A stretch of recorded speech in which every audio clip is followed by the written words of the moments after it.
soy Andrea Leguizamón, estoy aquí en frecuencia 102.3. Buen día, soy Patricia Kaufmann. Buenos días a todos, mi nombre es Pedro Leguizamón.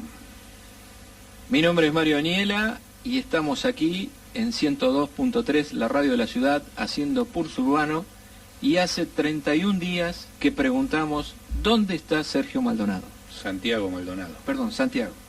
A un mes de la desaparición forzada de Santiago, el Estado sigue negando su desaparición en manos de la Gendarmería y pareciera que negara hasta su propia existencia.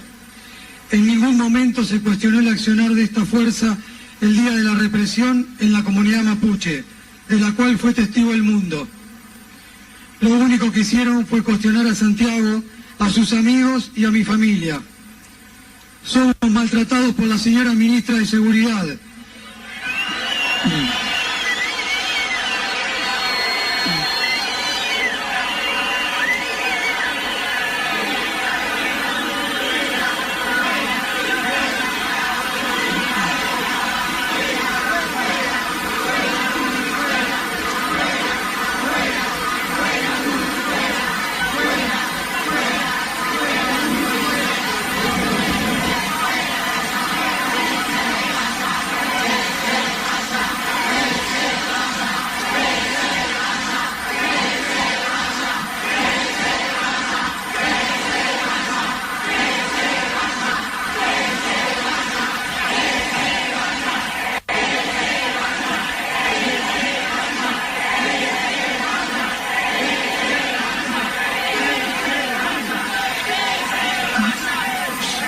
Somos maltratados por la señora ministra de Seguridad, que ha demostrado no estar capacitada para ocuparse ese puesto.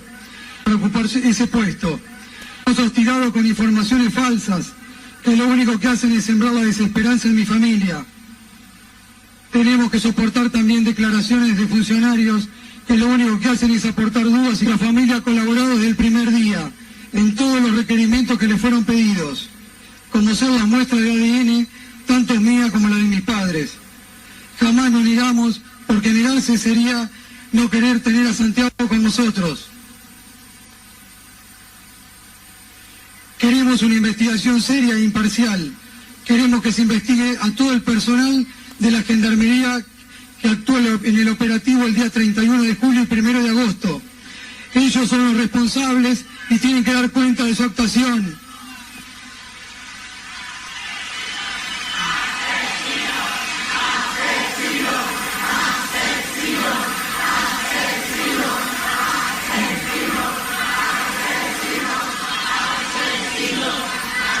¿Hasta cuándo debemos soportar esta situación?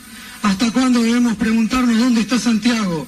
¿Hasta cuándo seguirán cuestionando a Santiago sus fuertes convicciones, su ideología de la solidaridad, sin transar con nada ni con nadie?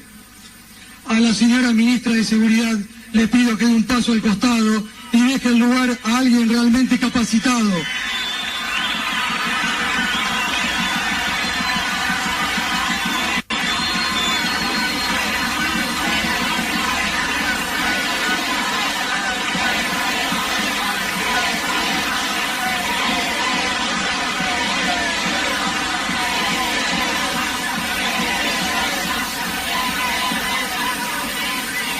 A la señora ministra de Seguridad le pido que dé un paso al costado y deje el lugar a alguien realmente capacitado para poder brindarnos seguridad y no inseguridad.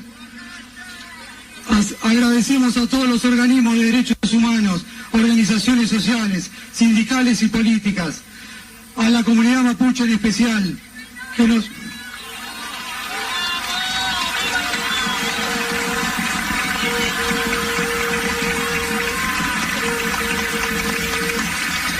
a todas las personas que nos acompañan día a día reclamando junto a nosotros la aparición con vida de Santiago. Santiago Maldonado. Santiago Maldonado. Ahora. Muchas gracias a todos por estar. Gracias de corazón.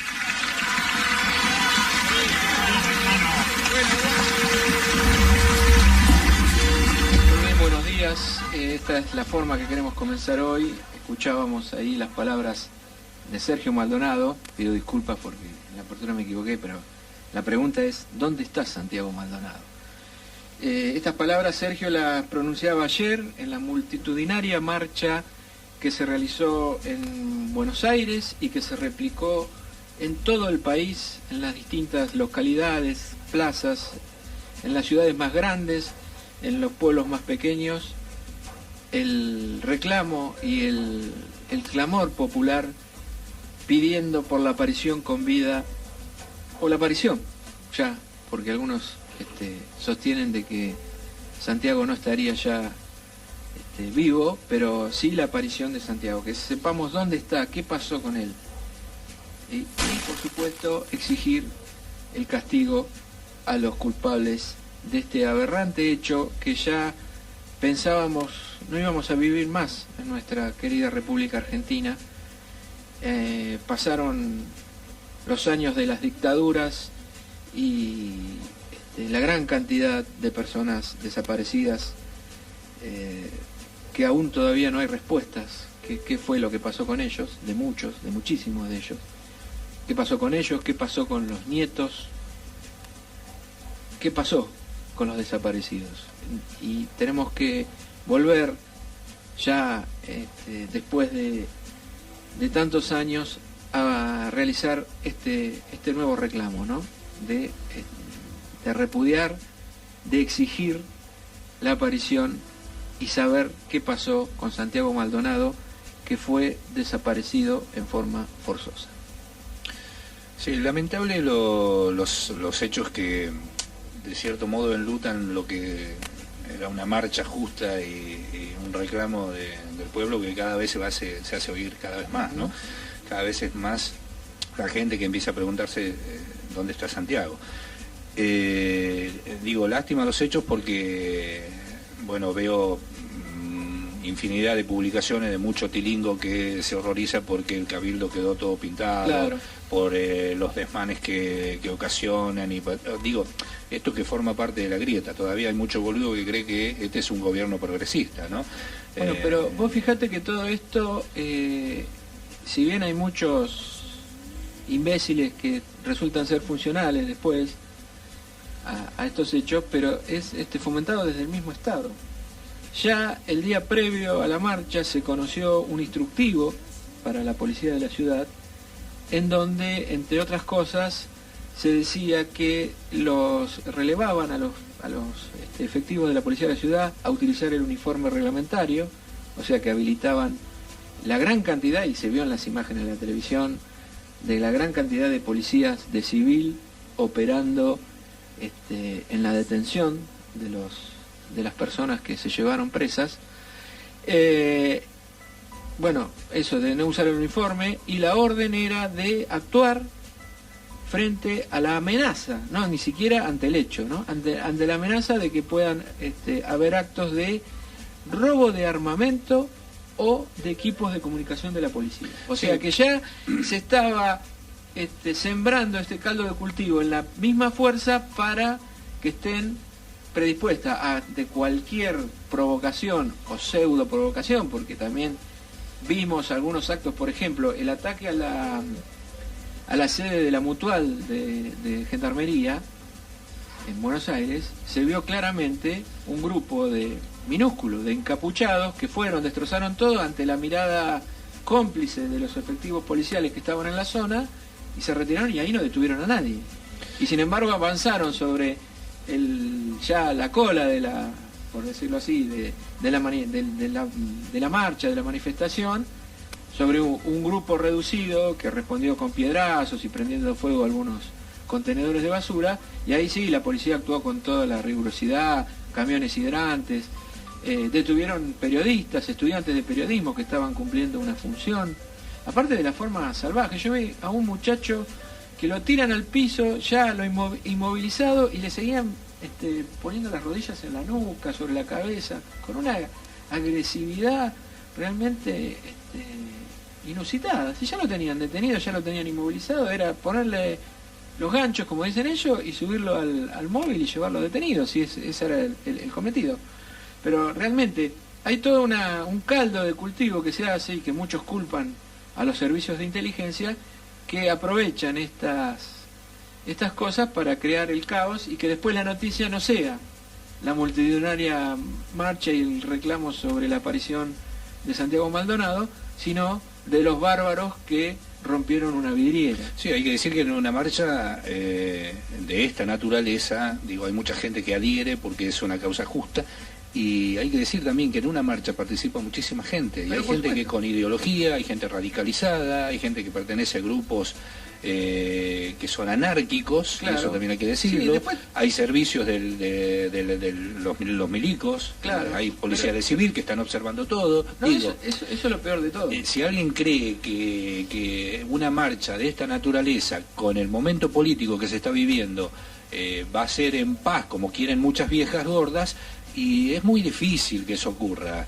digo, porque se está viviendo un momento de mucha sensibilidad, entonces cualquier persona que tiene todo el derecho del mundo de ir y expresarse, y ojalá sigamos marchando, y ojalá sigamos preguntándonos dónde está Santiago, ¿no? Pedro, ¿cuánta gente, para hacer los cálculos menos optimistas, hablaban de más de 300.000 personas?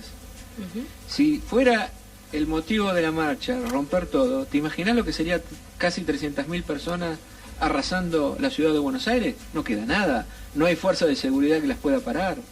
Esto evidentemente es entre los operativos de los servicios de inteligencia más algún grupúsculo funcional, porque también tenemos estos tarados que porque ven un tipo de uniforme ya lo quieren escupir, agredir y provocar que después darle el pie a la policía o a la fuerza de seguridad para que reprima. Entonces termina siendo funcional a algo que está es que, eso... que le viene de perilla a los medios hegemónicos, al mismo gobierno para justificar. No, está bien. Vieron que son violentos. Pero eso tranquilamente puede pasar porque se canaliza una indignación. Entonces tampoco podemos prejuzgar a alguien que se manifiesta de tal o cual manera. Claro. Es un Estado democrático. Y si alguien expresó la indignación de una manera, ¿cómo le podemos llamar? ¿Cómo diría una vieja gorda que vota Macri? Claro, me pintaron el cabildo. Vandalismo. Muchos bárbaros. Bueno, es lo mismo que pasa con las marchas de mujeres por Ni Una Menos. Claro. Que siempre hay, pintaron todas las paredes, la parada del colectivo. Es la diversidad de opiniones. Rompieron la reja de la catedral. Hicieron caca delante. Digo, con esto tampoco se justifica absolutamente todo, ¿no? Pero... No, justificar, la violencia no la tenemos que justificar nunca, venga de donde venga, pero tampoco magnificarla de tal manera que tape lo realmente importante. Es una forma de estigmatización. Claro, pero bueno, claro. Por eso te digo, resulta después esta manifestación violenta, así, de hasta por ahí romper algún lugar público, que de todos, le da el pie al gobierno para tratar de o hacer lo que quieren, minimizar el reclamo. Exacto. O decir, son todos los violentos que vienen acá a reclamar. Pero en realidad la marcha y la manifestación fue multitudinaria, fue ejemplar, gente de todos los sectores, porque hay que decirlo, de todos los sectores, porque acá también se quiere minimizar la cosa con decir es un invento de los K, los organismos de derechos humanos no cumplen la función para lo cual fueron creados, están cooptados por un partido político, porque eso es lo que se dice también, para denigrar a la marcha, al reclamo. Lo que no se dice, de los que tendrían que decir, es qué pasó con Santiago Maldonado, cuál es realmente la acción que está desarrollando el gobierno nacional a través del Ministerio de Seguridad y la Gendarmería en el sur, en los territorios mapuches, claro, donde se está defendiendo el interés económico de los grandes terratenientes como los Benetton. Claro, porque hoy estamos preguntando dónde está Santiago. Digo, pero el sábado próximo pasado estuvimos tratando el tema de los dueños de la tierra. Claro. La modificatoria de la ley de extranjerización de la tierra que hizo el gobierno de Macri apenas asume en el 2015. Y eso tiene que ver con una entrega del país, eso tiene que ver con una matriz económica, y eso tiene que ver con un modelo de restauración conservadora integrado que no cierra sin represión. Es así, no cierra sin represión. Entonces no reclames, no hagas juicios, no litigues, no salgas a la calle, no digas nada.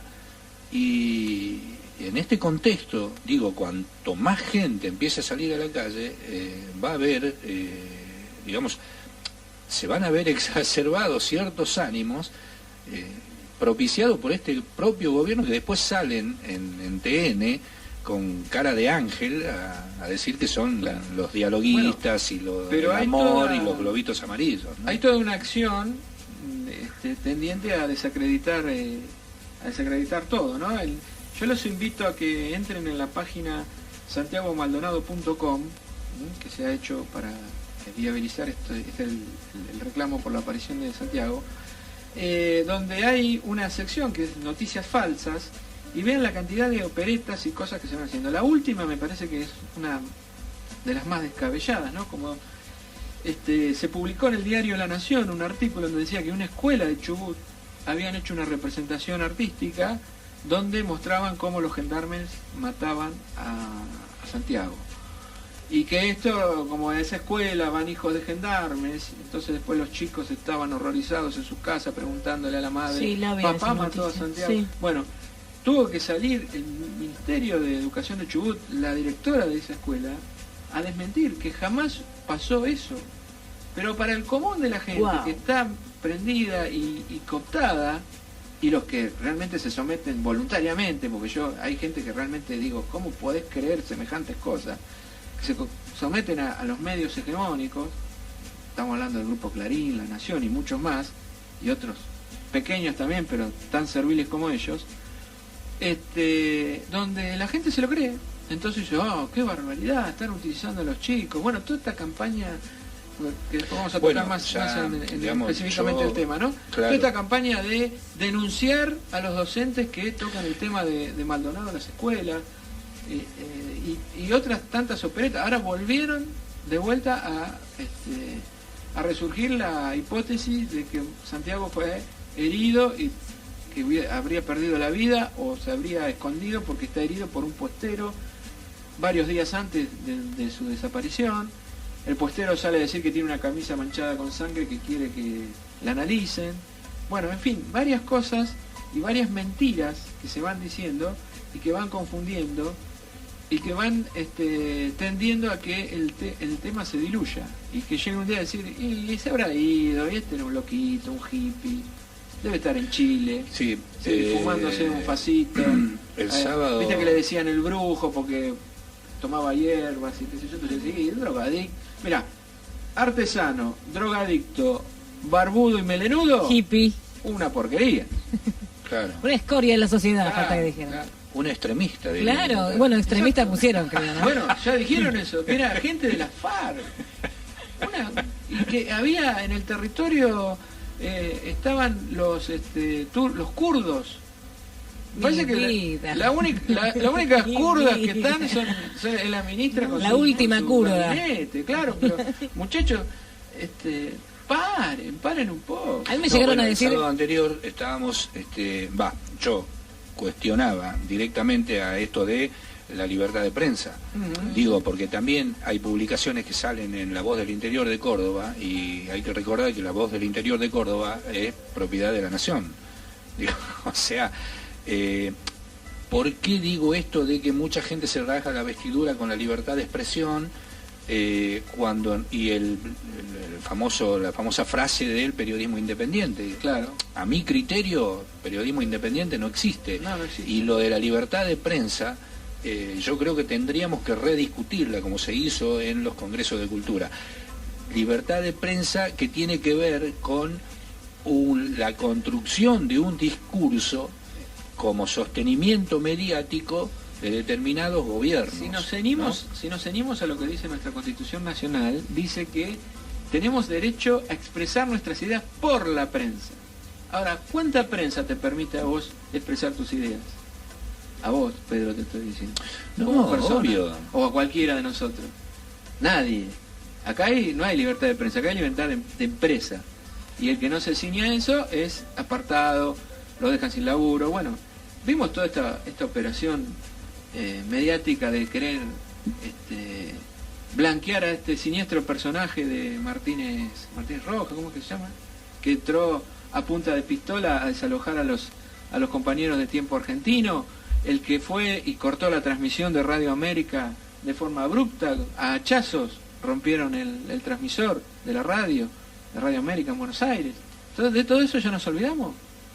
Y ahora lo quieren blanquear como un arrepentido que va a denunciar a Cristina y a todos sus secuaces. No, por favor. Y hay que recordar también, hace mucho tiempo atrás, digamos, 10 años atrás, y más acá en el tiempo también, 4 o 5 años, cuando había algún que otro leguleyo que querían fomentar la formación de la escuela en la gendarmería. Es más, ya así hicieron desfilar a los pibes, que son familiares, hijos y allegados de gendarmería, que ellos sí iniciaban, y lo querían hacer oficial, un adoctrinamiento. Perdón, en la provincia de Catamarca está la escuela de los pequeños niños policiales. Y acá tenemos un personaje... Claro. Que había presentado un proyecto, ¿se acuerdan? Sí, suele venir a veces acá a la radio. En algún que otro programa lo invita. El gordito... Sí, viene a comer. El gordito... Viene solo a comer. Caparelli. Sí. Ese muchacho que pasó por cuánto partido político existe en la Argentina, bueno, ese también había presentado un proyecto en ese sentido. En fin. Digo, cuando hablamos de adoctrinamiento, ¿de qué estamos hablando, no? Sí. Pero sin embargo la gente se opone a que los maestros, los docentes hablen de Santiago Maldonado porque deben recibir educación laica y apolítica. ¿Dice política en la Constitución, Patricia? Bueno, de hecho, laica y apolítica. Yo creo que lloraba cuando lo leía. Hay que mencionar que ya está avanzado el proyecto en Salta para restablecer la educación católica obligatoria. Para que sea integral, exacto. Sí.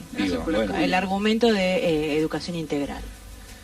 Bueno, subjetividades de la restauración conservadora. Yo creo que eso para ser realmente... Mr. Bean le dicen. Para ser realmente innovadores y modernos, debería ser algo opcional. Yo no estoy en contra, pero con todos los cultos, no solamente con el culto católico. Si bien se amparan en que la Constitución dice que la nación argentina sostiene el culto católico, apostólico, romano, pero argentinos somos todos, entonces habría que respetar las creencias de todos. Entonces, se podría dar religión en las escuelas como extracurricular. Pero, claro, como extracurricular, cada uno elige su religión o la que quieren. Entonces, ahí me parece que sería algo mucho más justo. Sí, a mí me parece que con la diversidad de pensamiento y de opinión, con la libertad de culto y con cierto aspecto evolutivo en el tema, a mí me parece una imposición. Claro. No, para mí sería mejor que no. El que quiere profesar un culto tiene los lugares, va a su iglesia, busca, o el que no cree en nada o no quiere, no lo hace. Entonces esa es la verdadera libertad de las personas, no estar imponiéndole esto, lo otro, y menos en las escuelas públicas, porque ahí porque si uno elige un colegio privado porque es de tal religión, perfecto, lo elegiste vos. Ahora, sí, a mí que te lo impongan desde el Estado. Claro, a mí me parece también, me parece un imperativo cuando todavía en la Argentina no se terminó con un revisionismo histórico fehaciente que se trató de hacer en los últimos tiempos en pos de poner blanco sobre negro con muchos aspectos de nuestra historia. Por ejemplo, historia en donde muchos representantes religiosos tuvieron y tienen mucho que ver en el desenlace en cuanto a conformación como país, como territorio, ¿no? Digo, si vamos a discutir, no sé, a mí me parece un imperativo muy fuerte en un contexto de restauración conservadora. Bueno, bien, vamos a cerrar este tramo del programa con una canción esperanzadora, interpretada por Quilapayún, y creo que esto es lo que tenemos que hacer para seguir adelante y reclamar. Vamos. El pueblo unido jamás será vencido. El pueblo unido jamás será vencido. El pueblo. En cuanto al tratamiento, la propuesta de tratamiento en las escuelas por la desaparición de Santiago Maldonado, digo, esto trajo consecuencias y reacciones diversas. Mucha gente habla de adoctrinamiento, digo, ¿no? Cuando a mi modo de ver las cosas, estamos tergiversando el amplio espectro de lo que implica la palabra educación, ¿no? Cuando hablamos de adoctrinamiento, yo creo que estamos utilizando mal, cuanto menos estamos utilizando mal el término, ¿no? Y para eso quiero charlar con Horacio Casas, docente secundario, quien está al aire para desandar esto, ¿no? Para que nos cuente cuál es su opinión al respecto. Horacio, buenos días, ¿qué tal? Pedro, buenos días, ¿cómo están? Buenos días para todos. ¿Qué tal? Buenos días. Acá Mario y Patricia también te saludan. Buen día. Mario, Patricia, ¿cómo están? Buen día. Bien. Horacio, una postura ante la problemática y el tema que surgió en la semana. Miren, ha sido una semana, bueno, es un mes muy duro, ¿no? Desde que ha ocurrido esto de Santiago Maldonado para todos los que estamos comprometidos, pero en el tema docente ha sido una semana muy, muy dura. Nosotros, todos los docentes, los que hemos tenido la oportunidad de hablar, a mí me ha tocado hablar en un par de escuelas de las que estoy, tanto de provincia como municipales, nosotros tomamos el tema desde esta declaración, desde hace ya del 2011 de Naciones Unidas. ¿Hola? Sí, te escuchamos claramente. Ah, bien, perfecto. Nosotros decía que tomamos el tema de Santiago Maldonado, no desde Santiago Maldonado directamente, sino de esta resolución de Naciones Unidas del 2010, que comenzó a aplicarse en el 2011, de considerar, ante la enorme cantidad de denuncias, piensen ustedes que en el 2010 ya había más de 40.000 denuncias en Naciones Unidas de desapariciones forzadas, de tomar este tema de desapariciones forzadas como algo netamente responsabilidad de los estados donde sucedían estas desapariciones. La Naciones Unidas es clara, desaparición forzada se considera aquella desaparición donde intervenga el Estado, el gobierno, algún organismo gubernamental o alguna persona que directa o indirectamente esté relacionado o reciba órdenes del Estado. Por lógica, por decantación, caía en el tema de Santiago Maldonado, porque ya hacía una semana que una fiscal había dicho que esto era un caso de desaparición forzada. Obvio. Pero nadie, no conozco un solo docente que haya hecho nombres propios o que haya insultado a alguien del gobierno diciendo que son represores, asesinos o desaparecedores. Se ha hecho, creo, una campaña desde algunos medios, sobre todo de Buenos Aires, y eso ha pegado muy fuerte en un sector de la población que piensa que, bueno, que los profesores estamos haciendo militancia política dentro de las escuelas. Y no, nosotros, en este caso mío, yo soy profesor de historia, la política cruza transversalmente toda la carrera, es imposible no hablar de política si sos profesor de historia. Claro. Por lo tanto, nosotros estamos viviendo esto, la verdad, con muchísima preocupación, con muchísima impotencia, te diría que con muchísima bronca, pero no creo con lo que se intenta meter, que es miedo. Eso ninguno de los docentes tenemos miedo y tratamos de explicarle a los chicos, a nuestros alumnos, que justamente lo que no tienen que tener es eso, porque lo que se busca con esto de las desapariciones forzadas es eso, es meter miedo en la población, es decir, mirá lo que le pasó por estar acortando una ruta, no te metas, no hagas, callate, sé una oveja tranquila y no te salgas del rebaño, ¿verdad? Sí, seguro. Yo recordaba en estos días esto de que yo por ejemplo hice la primaria, la parte final, digamos, de la primaria en la antesala de la dictadura, ¿no? Y cuando hablan de adoctrinamiento, en aquel momento, después tuvo que pasar mucho tiempo para que uno, por iniciativa personal y formación, se empiece a dar cuenta de que te estuvieron mintiendo en un montón de cosas, ¿no? Porque en aquella época éramos todos derechos humanos, Argentina potencia, y el pibe, y nadie me sabía explicar por qué desaparecía el pibe de la vuelta de mi casa que tenía una incipiente participación gremial, ¿no? ¿De qué estamos hablando cuando en las escuelas no se habla de lo que realmente está pasando en un contexto histórico, ¿no? ¿Cuál es tu posición como docente en cuanto a esta grieta en la que estamos inmersos, ¿no? Sí, ir a la escuela ya es un acto político. Claro.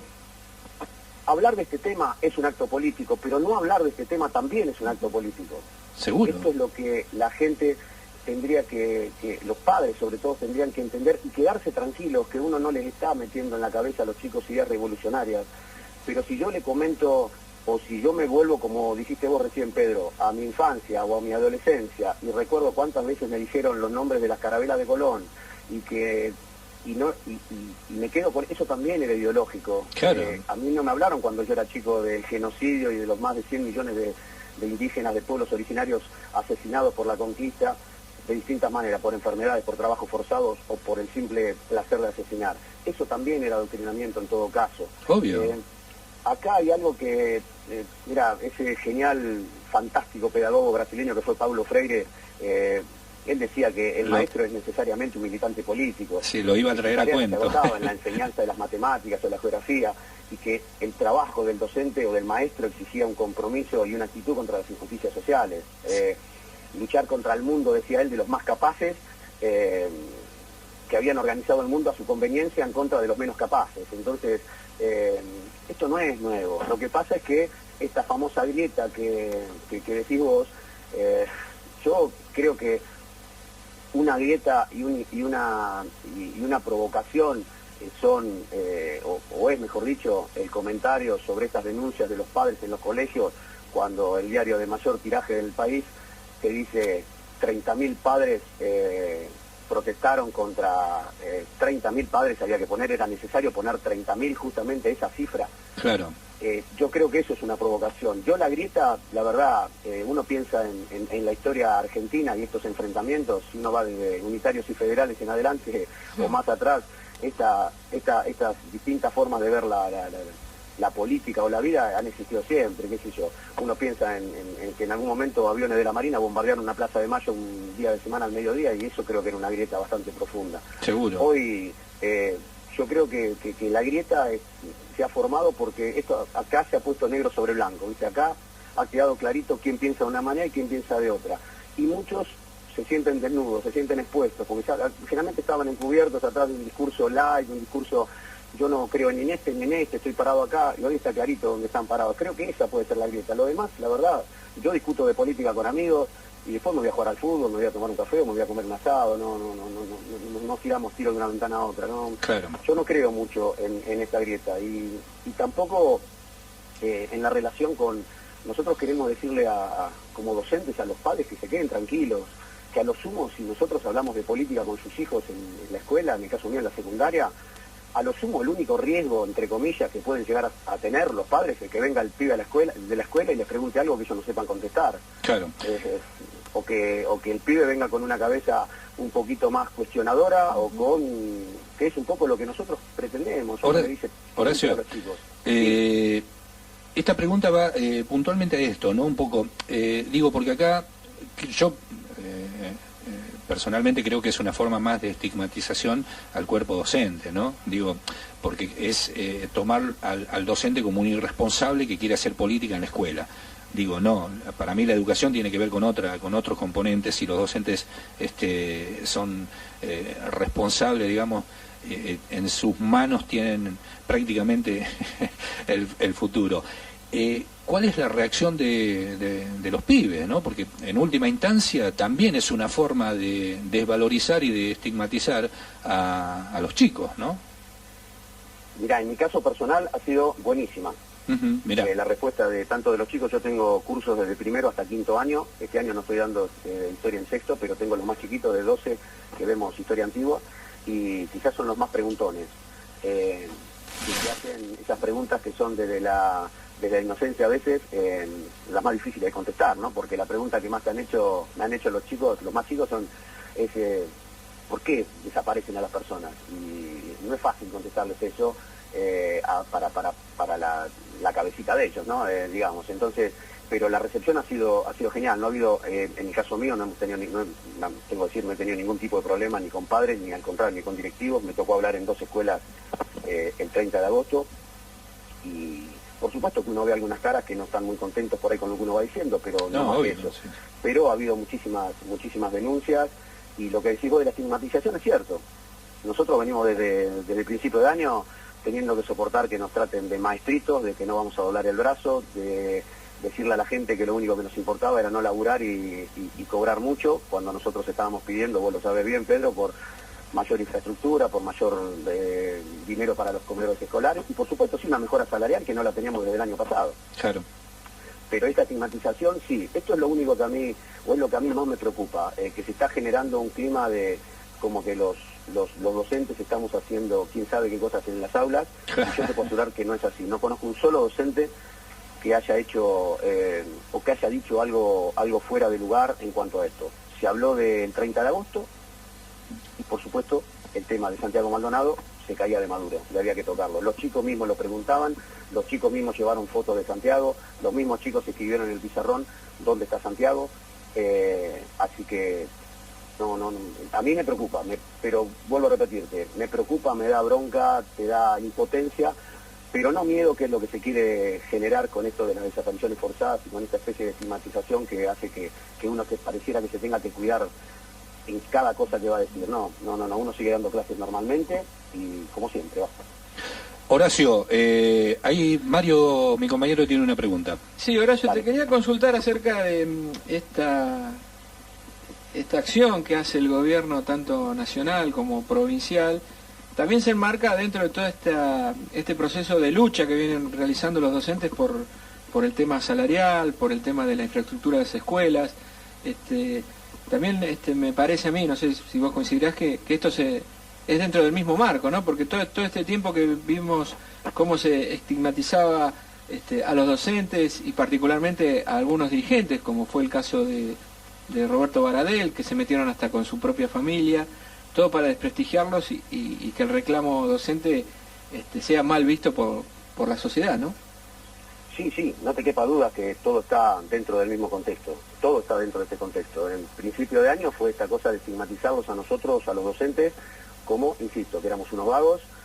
O sea, tenemos esta especie de dicotomía, ¿no? Pasamos de ser unos vagos que no queremos trabajar a que estamos transformando casi en terroristas o en subversivos a los chicos, ¿viste? No sabemos, o tenemos mucha importancia o somos unos vagos que no tenemos nada de importancia. Pero está dentro de este contexto, está en este marco. Nosotros, ya te digo, hemos aguantado que nos digan maestritos, que nos filmen. La gente tiene que entender. Yo fui a todas las marchas de marzo y abril y era muy chocante hacer la marcha federal, cruzar el puente Corredón y tener una fila enorme de policías vestidos como para la guerra, con granadas colgando, y que cada 200, 300 metros hubiera 2 policías filmándote. Era duro, era porque nosotros íbamos, yo fui con mi hija, hubo docentes que iban con carritos de bebé. Claro. Y después, y esto se enmarca en ese contexto, y se enmarca en el contexto que creo que el gobierno tiene terror, porque sabe que nosotros estamos formando chicos en un pensamiento crítico, en una opinión crítica. Nosotros, como yo le digo siempre a mis alumnos, no crean ni lo que leen en el libro ni lo que les estoy diciendo yo. Escuchen, anoten, busquen, piensen y saquen una conclusión. Párense en algún lugar, armen una idea propia, y creo que eso es lo que le da miedo. Yo creo que lo que tiene miedo el gobierno es que las próximas generaciones piensen. Claro, piensen que desarrollen un pensamiento propio. Y claro, un pensamiento propio, un pensamiento crítico, y claro, no reciban todo como esponjas, lo que le da la televisión o lo que le da un medio periodístico, y eso lo absorban y lo repitan. Sí, o el programa que dicta el Ministerio de Educación, ¿no? Exacto. Que muchas veces es nefasto, ¿no? De cómo se cuenta la historia y todas esas cosas. Nosotros tenemos, por supuesto que tenemos un programa que tenemos que seguir, una continuidad, pero uno lo va modificando de acuerdo a las condiciones. Como siempre digo yo si estoy hablando con los más chiquititos de Egipto, por ejemplo, y tengo que pasar a otra civilización, pero los veo que están muy enganchados con Egipto, sigo, porque no puedo dejar pasar esa oportunidad que los chicos por ahí quieran leer o quieran ver una película. Uno se va adaptando a los grupos que tiene. Pero yo creo que eso es lo que está teniendo miedo este gobierno, que bueno, indudablemente le tiene miedo a la gente en la calle, le tiene miedo sobre todo a la juventud en la calle, pero que creo que con lo que pasó ayer aquí en Mar del Plata y en casi todas las plazas del país, creo que quedó claro que han podido con este tema meter muchísimas sensaciones, pero la única que no metieron fue, creo, el miedo, porque la gente ayer salió masivamente a la calle. Acá en Mar del Plata era un placer ver tantos chicos, tanta juventud, tanta gente, tantas familias, tanta gente con chicos chiquitos.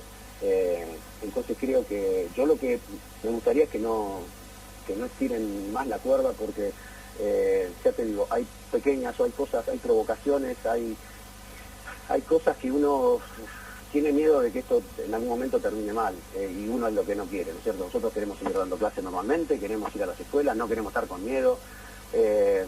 A mí me han llegado a pedir ahora que para el 16 de septiembre, la noche de los lápices, que hable, pero que no sea muy político. Y yo le contesté al directivo de la escuela, le digo, mirá, ¿qué querés que diga? ¿Que los chicos fueron al Parque Pereira y La Ola y se perdieron?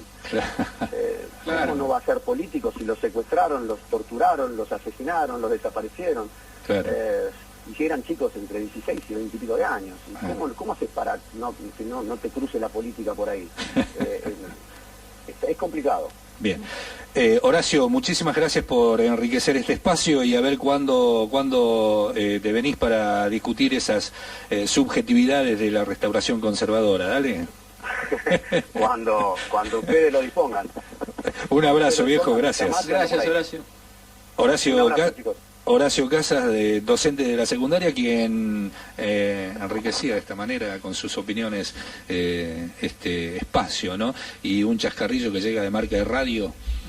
Bueno, si no podemos hablar porque estamos adoctrinando ante la queja de la mayoría de los padres por la inclusión de temática política en las clases, optamos por hablar un poco de historia de nuestra ciudad de Buenos Aires, y hoy vamos a conocer el Arroyo Maldonado, ¿sí? Que fue entubado y nunca más se lo volvió a ver, y está tapado por la avenida Juan B. Justo, ve justo lo que quiere ver, avenida que nace en Bullrich, entonces a partir de Bullrich es que nadie volvió a ver a Maldonado. Bueno, hay muchas formas de hacer educación. Y que el mensaje llegue. Qué buena que está. No, Patricia tiene algo para decir, creo, ¿no? Ah, bien. No, simplemente, bueno, lo que está hablando y corroborando, justamente estoy en una cátedra pedagógica, ¿no? Sistema educativo, sí. Y este sistema educativo que ya tiene como 200 años y que te das cuenta que ya no sirve el famoso vigilar y castigar, porque como bien decía el docente, ya los niños preguntan. Claro. Y hacen preguntas que son incómodas, que antes simplemente era, ¿alguna pregunta? Nadie se animaba a preguntar, era cri, cri, cri, cri, cri. Bueno, pasamos a otro tema, vamos a matemáticas. Aparte que el que preguntaba era sancionado severamente. Claro. Es verdad. Yo creo que tendríamos que empezar a brevar mucho más en Paulo Freire, Foucault, y exacto. Yo quiero reivindicar a un gran maestro, uno de los fundadores de CETERA, Isauro Brancilia. Muy bien. Bien, ¿qué les parece si a esta hora ponemos un tango y distendemos un poquito y después seguimos, porque nos quedan bastantes temas y no livianos para seguir tratando, ¿eh? Escuchemos un tango con